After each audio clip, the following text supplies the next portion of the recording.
ओम सर्वमंगल मांगल्ये शिवे सर्वार्थ साधिके शरण्ये त्र्यंबके गौरी नारायणी नमोस्तुते। श्री दुर्गा सप्तशती अथ नवमा अध्याय। जिनका वर्ण बंदूक पुष्प और स्वर्ण के समान रक्तपीत मिश्रित है, अपनी भुजाओं में अक्षमाला, पाश, अंकुश और वरद मुद्रा धारण किए है, अर्धचंद्र आभूषण के रत्न और 3 नेत्रों से शोभायमान अर्धनारीश्वर श्री विग्रह की मैं निरंतर शरण लेता हूँ। राजा बोला, भगवान अपने रक्त बीज के वध से संबंध रखने वाली श्री देवी जी के चरित्र का महात्म्य विचित्र प्रकार से कह सुनाया। अब मैं रक्त बीज के वध हो जाने पर महान क्रोधी शुंभ तथा निशुंभ ने जो कर्म किया हो उससे सुनना चाहता हूँ। ऋषि बोले, हे राजन, रक्त बीज के मर जाने पर यह युद्ध में अन्य असुरों के भी मारे जाने पर शुंभ निशुंभ दैत्य का क्रोध बढ़ गया। अपनी भारी सेना का नाश होता देखकर निशुंभ के क्रोध का पारा चढ़ गया। फिर दैत्यों की प्रधान सेना को साथ लेकर निशुंभ युद्ध में दौड़ भागा। उसके आगे पीछे दाएं बाएं बड़े बड़े दैत्य थे, वे क्रोध में मारे ओट काट रहे थे। वे सभी देवी को मार डालने के लिए आ गए।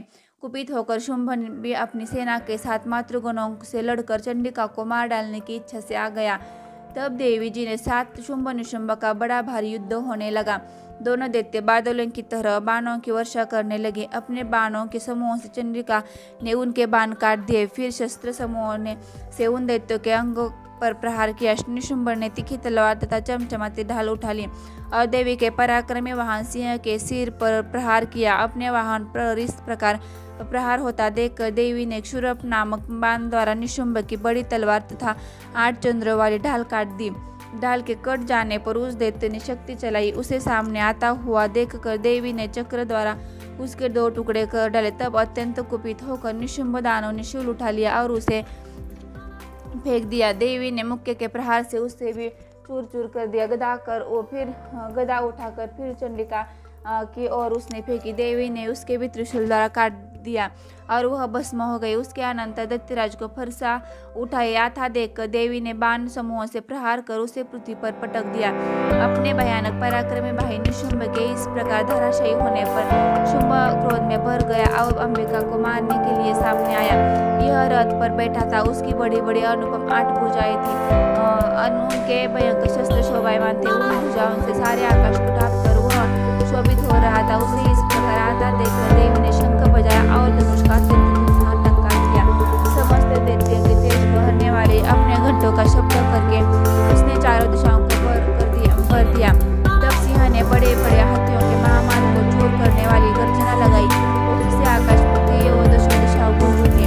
तब काली ने आकाश में उड़कर पृथ्वी पर दोनों हाथों से ताड़ना की। उस शब्द से पहले के सभी शब्द मंद पड़ गए। तब शूरप ने अत्यंत अमंगल उन शब्दों से दैत्य डर गए और शुंभ के क्रोध का पारा चढ़ गया।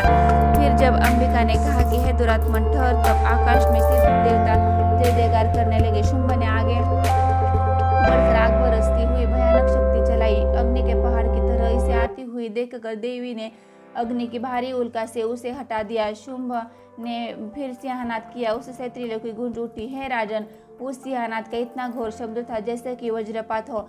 उसने बाकी शब्दों को परास्त कर दिया।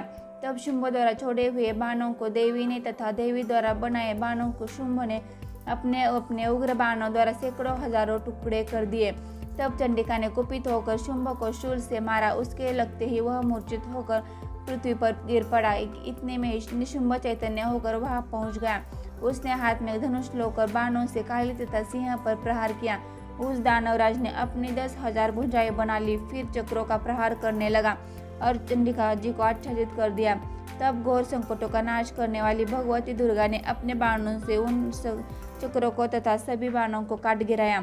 तब निशुंभ दैत्य सेना से आवृत्त होकर चंडिका के लिए हाथ में गदा लेकर बड़े वेग से भागा। वेग से आते हुए उसकी गदा को तीखी तलवार के द्वारा चंडिका ने काट दिया। फिर दैत्य ने शूल उठा लिया। शूल हाथ में लिए उस देवी पीड़क निशुंभ को आता देखकर चंडिका ने अपने शूल वेग से चलाकर उसकी छाती बींध दी।